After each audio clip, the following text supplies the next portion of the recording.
अरविंद केजरीवाल जी को वापस जंतर मंतर भेजने का काम कर देंगे। उन्हें सिर्फ प्रोटेस्ट का लीडर बनवा देंगे, वो सरकार में से हटवा देंगे।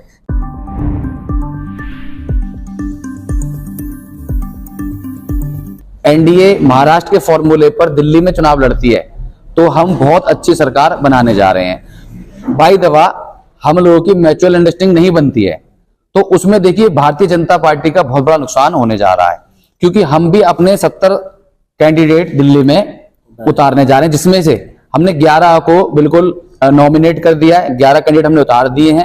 अगर अभी भी हम लोग बैठकों पर नहीं बैठे तो हम अपने सारे 70 के 70 उतारेंगे। और मैं आपके माध्यम से बताना चाहता हूं कि हमने जो कैंडिडेट उतारे हैं दिल्ली के अंदर, वो इतने बेहतरीन और मजबूत कैंडिडेट हैं कि दिल्ली में आम आदमी पार्टी, बीजेपी और भाजपा तीनों का सोपड़ा साफ करने में हमारे कैंडिडेट कोई कसर नहीं छोड़ेंगे।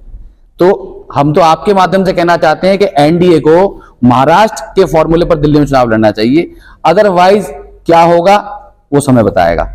महाराष्ट्र के फॉर्मूले में आपने कहा चुनाव दिल्ली में लड़ेंगे, लेकिन जो है जिस तरीके से अरविंद केजरीवाल 70 सीटों पे जो है जीत का दावा करते हैं, ऐसे में आपके लिए नहीं लगता है कि काफी मेहनत करनी पड़ेगी एनडीए को दिल्ली के अंदर?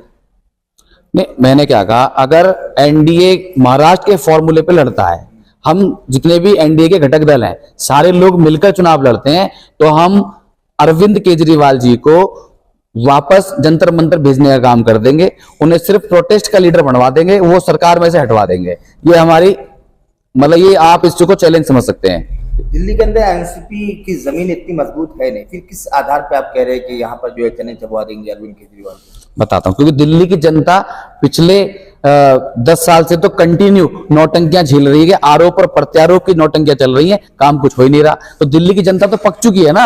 आम आदमी पार्टी थी, वो आम लोगों की थी, आज वो खास लोगों की बन गई। सबसे बड़ा शोषण केजरीवाल जी ने अपनी लोगों का कर दिया। आज हजारों कार्यकर्ता दूसरी पार्टियों में शिफ्ट हुआ है, हजारों। और पार्टियों में तो ये होता था कि कोई 2-4 कार्यकर्ता नाराज हो गए तो दूसरी में चले गए। यहाँ तो एक एक दिन में हजारों कार्यकर्ता शिफ्ट हुए हैं। कोई बीजेपी में गए, हजारों कांग्रेस में गए, किसी और दल में गए। जैसे कि मैं आपके सामने एक जीती जाती तस्वीर बैठा हूं, मैंने 10 साल तक अरविंद केजरीवाल जिंदाबाद करता रहा और हमें फायदा क्या मिला? हमने दरी भी बिछाई, झंडे भी लगाए, बैनर भी लगाए, सब कुछ किया, अपना पैसा खर्च किया। लेकिन केजरीवाल जी के यहाँ डिक्टेटरशिप है। उन्होंने बनाई तो थी आम आदमी लोगों के लिए, आम लोगों के लिए आम आदमी पार्टी, लेकिन जब उनको लगा कि अब तो मुझे इनकम बढ़ानी है तो उन्होंने खास लोगों को लेना शुरू कर दिया। लेकिन मेरा सवाल इमरान सैफी आपसे ये है कि एक गरीब आदमी क्या चाहता है? एक आम आदमी, गरीब आदमी चाहता है कि उनको बिजली का बिल जो है मुफ्त मिले, कम से कम उनको बिजली का बिल भरना नहीं पड़े, कम से कम स्कूल अच्छे हो जाएं ताकि एक सरकारी स्कूल में उनके बच्चे पढ़ लें, क्योंकि प्राइवेट स्कूल जो अफोर्ड नहीं कर पाते गरीब आदमी। और हॉस्पिटल की बात रही कि हॉस्पिटल में अच्छे इलाज या सरकारी हॉस्पिटल में अच्छे इलाज जो गरीबों का हो जाए, ये सारी सुविधाएं तो आम आदमी पार्टी ने दे रखी है। लोग, जनता, आवाम जो है काफी खुश दिखाई दे रहे हैं, तो उसके बावजूद भी आप कैसे कह सकते हैं जल कपट अरविंद केजरीवाल कर रहे हैं? किस आधार पर कह रहे हैं? मैं आपके माध्यम से जिम्मेदारी के साथ बोल रहा हूं, हिंदुस्तान के अंदर इतना बड़ा नौटंकीबाज मुख्यमंत्री ना कोई बना है और ना बनेगा। और रही बात आप स्कूलों की, आप स्कूलों में जाके देखिए, फैमिलियां परेशान है एडमिशन के लिए, बच्चों को जगह नहीं है बैठने के लिए। बिल्डिंग में सिर्फ एक कलर जो चल रहा है, एक मैरून टाइप का कलर, रेनोवेट करने से उसका जो स्टैंडर्ड है एजुकेशन का वो नहीं बढ़ाया है। अगर केजरीवाल जी को करना था तो ये करना था कि जो प्राइवेट स्कूल हैं उनको फंड रिलीज करते और उनमें जो बच्चे हमारे जिनके लिए वो आम कर रहे हैं, उनके बच्चे उन स्कूलों में पढ़ सकते, ऐसा माहौल बनाना था। वो जो प्राइवेट हॉस्पिटल हैं उन्हीं हॉस्पिटलों को वो अपने अंडर करते, उनमें उस गरीब का इलाज हो पाता। आप कहीं भी चले जाइए अपने कैमरे के माध्यम से, आपको हर जगह विरोध मिलेगा, चाहे वो स्कूल है, हॉस्पिटल है, मोहल्ला क्लिनिक है। जो मोहल्ला क्लिनिक खोले हैं उन्होंने, बिजली का बिल सबके बिल आ रहे हैं, सबके टोटल बिल आ रहे हैं, 200 यूनिट फ्री है। तो आप ये बताइए, ये तो एक बहुत गलत हो गया ना जी। मतलब कोई आदमी सिर्फ बल्ब जला के रहेगा, एक एलईडी लगा के रहेगा, 200 यूनिट बल्ब भी, फ्रीज, बल्ब, पंखा, ये 3 चीज जला, और उससे एक ऊपर जाता है तो 200 का कितना हो जाता है? सिर्फ 1 यूनिट ऊपर चला गया, फैमिली में बड़ी परिवार है, उसका बिल डबल हो जाता है। उसमें सीधा 4000, 5000, 10,000 तक का बिल आ जाता है उसका। तो ये तो एक तरीके के धोखा ही तो हुआ। अरे आप सबको दो ना, बसों में आपने महिला को फ्री कर दिया, आदमी रात दिन मेहनत कर रहा है बेचारा, और उसको कारोबार तो दिया नहीं, महिलाओं को फ्री कर दिया बसों में। उसका बेनिफिट बता दो। अगर आप उसके हस्बैंड को अच्छा कारोबार दे देते, अच्छी जॉब दे देते, तो उसे फ्री की जरूरत क्या थी?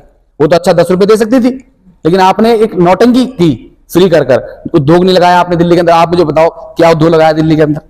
औद्योगिकरण हुआ है? कोई हॉस्पिटल, नए हॉस्पिटल बने हैं? आप आपके माध्यम से पूछ रहा हूं, बताओ मुझे क्या हुआ दिल्ली के अंदर ऐसा खास? सिर्फ 3 लॉलीपॉप, उससे चल जाएगी पूरी दिल्ली। हमारा ही पैसा, हम ही तो टैक्स दे रहे हैं, वो हमारे पैसे को यूटिलाइज करके उसको फ्री का नाम दे रहे हैं, जनता को बेवकूफ बना रहे हैं। तो दिल्ली इन सब चीजों से पूरी तरीके से परेशान हो चुकी है, फ्री फ्री फ्री से। इस बार दिल्ली की जनता ने मन बना लिया है कि जितना भी ढोंग आम आदमी पार्टी के शीर्ष नेतृत्व ने किया है उसको उखाड़ फेंकने का।